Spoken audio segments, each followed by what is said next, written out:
The Yields platform is a model risk management platform that helps you manage your models through life cycle.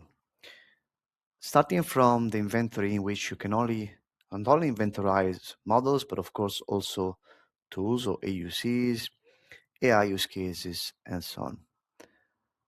So for instance, if we look at the model specifically, the users can easily find the models of interest.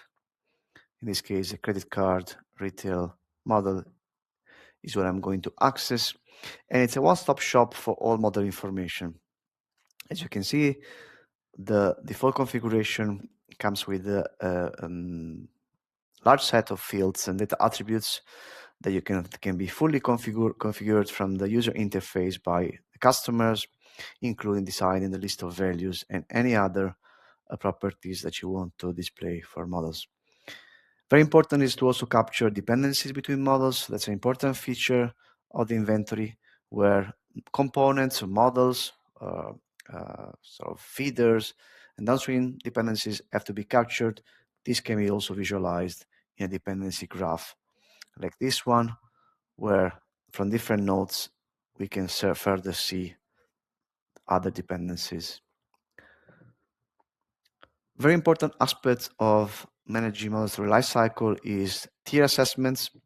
And again, tier assessments are kept tracked over time, from initial assessment to subsequent assessments run over time. Important consideration.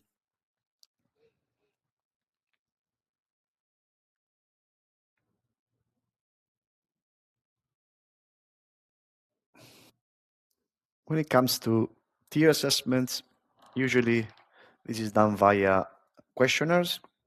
You can see a simple example where different drivers can be considered as part of the tier determination, like complexity and materiality, that are assessed automatically. The questionnaire tier is determined. The logic, again, is something that is fully configurable from the user interface of the application. Another important element of the application is to do with workflows. An example of workflows is one that you may use to run lifecycle events such as validation.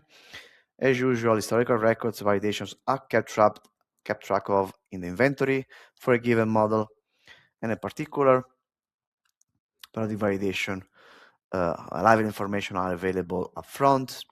Then, of course, there is the findings being raised as part of validation. What's even more important, there's a link to the workflow. Here, clicking on the link, we are redirected to the process that is being execution for the validation of this model, where stakeholders are guided through the different steps required as part of the validation, including qualitative as well as quantitative type of analysis. In terms of quantitative analysis, of course, typically connection to testing platform is important. So again, a connection can be established with the testing platform where new test scripts can be run or existing test results can already be retrieved. And in this example here, we can see that an HTML report that contains the test evidence for this model validation is available.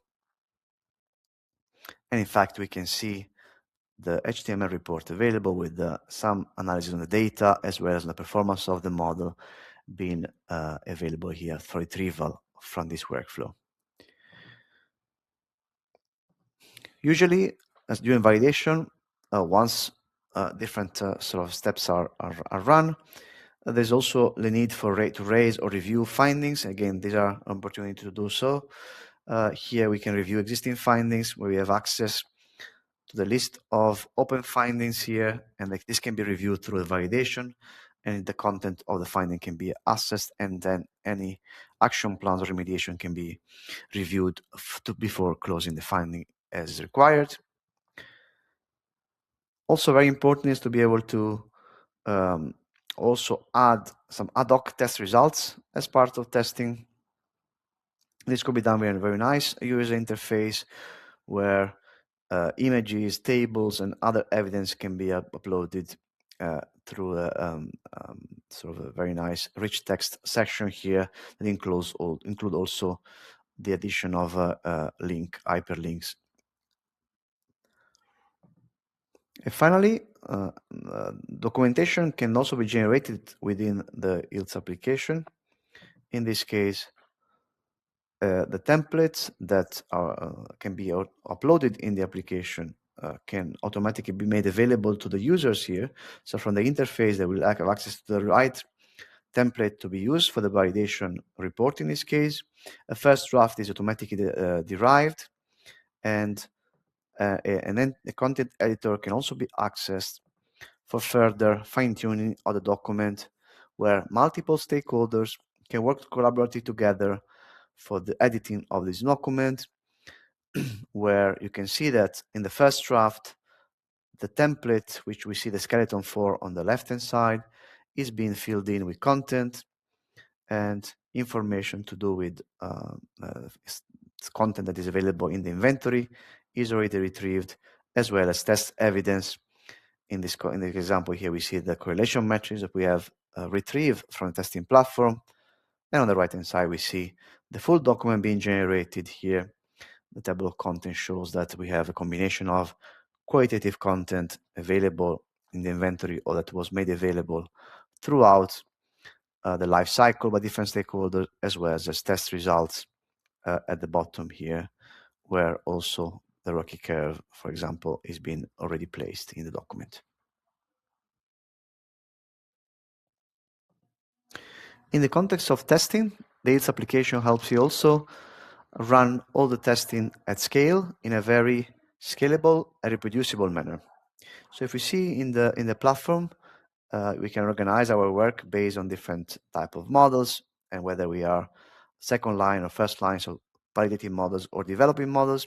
Specific here, if I just jump into the credit risk models and focus on PD models, I see a workspace where I have a validation work done, and this is done in a very scalable manner because multiple models of the same family, in this case a PD model family, will reuse the same type of script, validation PD models, that contain essentially the recipe to follow as part of the validation of a PD model, and therefore the same script gets reused over time.